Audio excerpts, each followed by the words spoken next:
Saya awali. Assalamualaikum warahmatullahi wabarakatuh. Waalaikumsalam warahmatullahi wabarakatuh. Bismillahirrahmanirrahim. Asyhadu alla ilaha illallah wa asyhadu anna Muhammadar Rasulullah sallallahu alaihi wasallam wa ala alihi wa ashabi amma ba'du. Yang terhormat Bapak Randes Rahdian Aziz MPD selaku dosen pengampu dan teman-teman yang berbahagia. Izinkan saya memperkenalkan diri. Nama Eva Zuliana, NPM 21010320011. Ingin mempresentasikan hasil diskusi saya yaitu tentang menjelaskan secara kritis dan objektif latar belakang dan tujuan pembelajaran PKN di perguruan tinggi dan mendeskripsikan identitas nasional dan sejarah kelahiran faham nasionalisme Indonesia menurut pendapat masing-masing.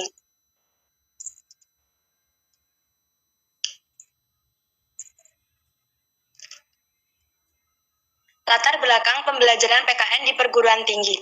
Sebagai perguruan tinggi, kita harus benar-benar mempersiapkan pribadi sebagai warga negara dan anggota masyarakat yang bertanggung jawab, menanamkan dasar pembangunan berkelanjutan, sustainable development, yang artinya pembangunan yang memenuhi kebutuhan hidup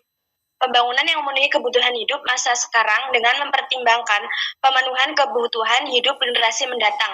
Prinsip utama dalam pembangunan berkelanjutan ialah pertahanan kualitas hidup bagi seluruh manusia pada masa sekarang dan pada masa depan secara berkelanjutan.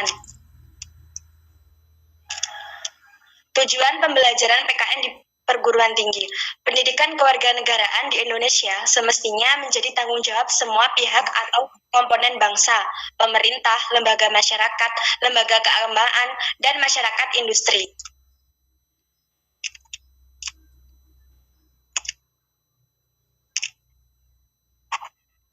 Adapun bertanggung jawab pendidik adalah tidak hanya meneruskan nilai-nilai, mentransfer ilmu pengetahuan, teknologi, dan seni, tetapi juga melahirkan warga negara yang bersadaran tinggi tentang bangsa dan kemanusiaan. Contohnya, ketika kita mengajar peserta didik, jangan saja menyampaikan materi, tetapi juga diberi contoh, ditanya peserta didik, mana yang kurang paham, dijelaskan secara pelan-pelan, sehingga peserta didik menguasai materi yang diberikan. Tujuan yang harus dicapai perguruan tinggi adalah mengembangkan sikap dan perilaku kewarganegaraan yang mengapresiasikan nilai-nilai moral, etika, dan religius. Menjadi warga negara yang cerdas, menjunjung tinggi nilai kemanusiaan, menumbuhkan jiwa dan semangat nasionalisme dan rasa cinta pada tanah air, mengembangkan sikap demokratik, keadaban, dan bertanggung jawab, menjunjung tinggi nilai-nilai dan keadilan.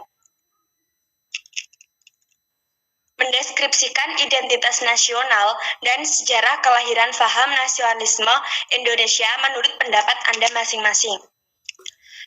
Indonesia menurut pendapat Anda masing-masing. Identitas nasional.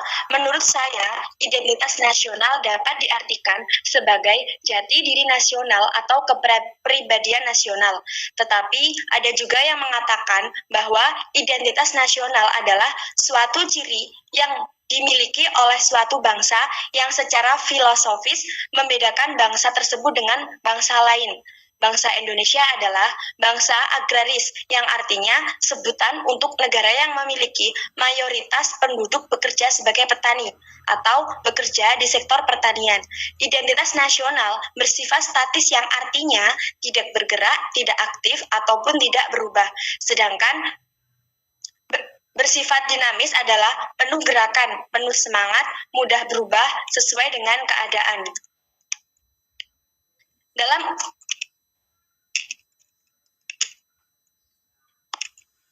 Dalam upaya untuk memahami proses berbangsa dan bernegara merupakan bagian yang tidak dipisahkan dengan perkembangan kehidupan masyarakat.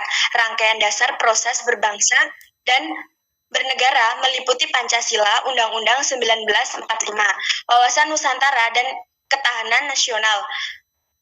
Menurut saya, politik identitas adalah sebuah alat politik suatu kelompok seperti etnis, suku, budaya, agama, atau yang lainnya untuk tujuan tertentu. Contohnya, seperti perempuan kulit hitam, yaitu menyangkut berbasis identitas yang berasal dari pengalaman hidup, perjuangan, dan penindasan perempuan kulit hitam.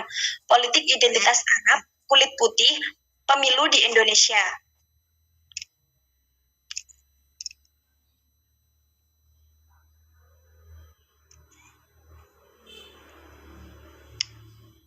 Mungkin teman-teman di sini ada yang ingin bertanya.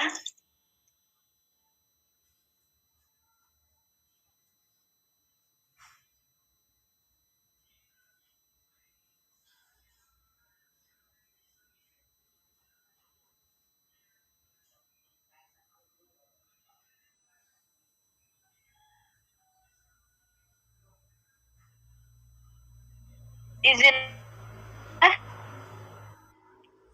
Apa manfaat identitas nasional untuk anak bangsa?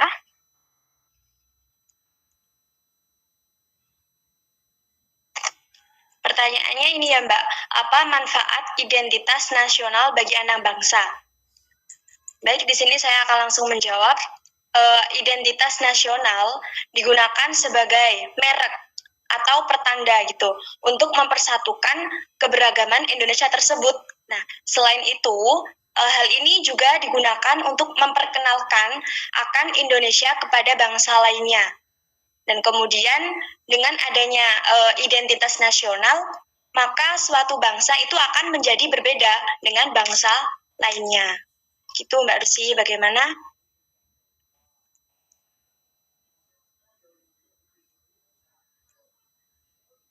Baik, terima kasih atas jawaban. Sama-sama.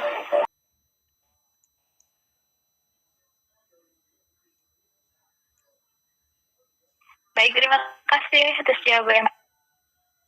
Sama-sama. Izin bertanya Mbak Eva.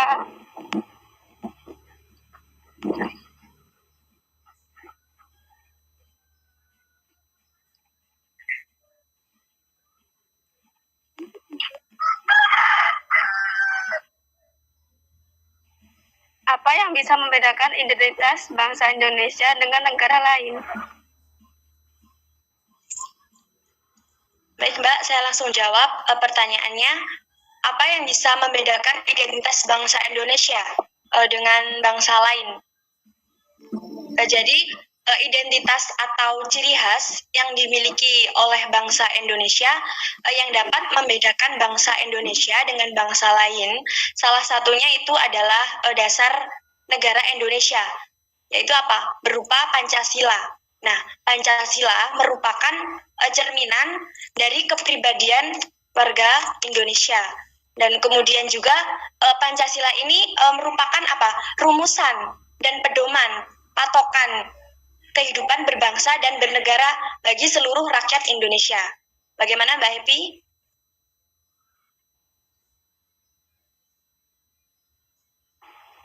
Ya Mbak Eva, terima kasih atas jawabannya. Sama-sama.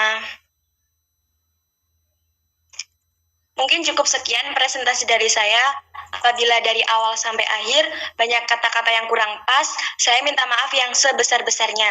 Akhir qali hada, wassalamualaikum warahmatullahi wabarakatuh. Waalaikumsalam warahmatullahi warahmatullahi wabarakatuh. wabarakatuh.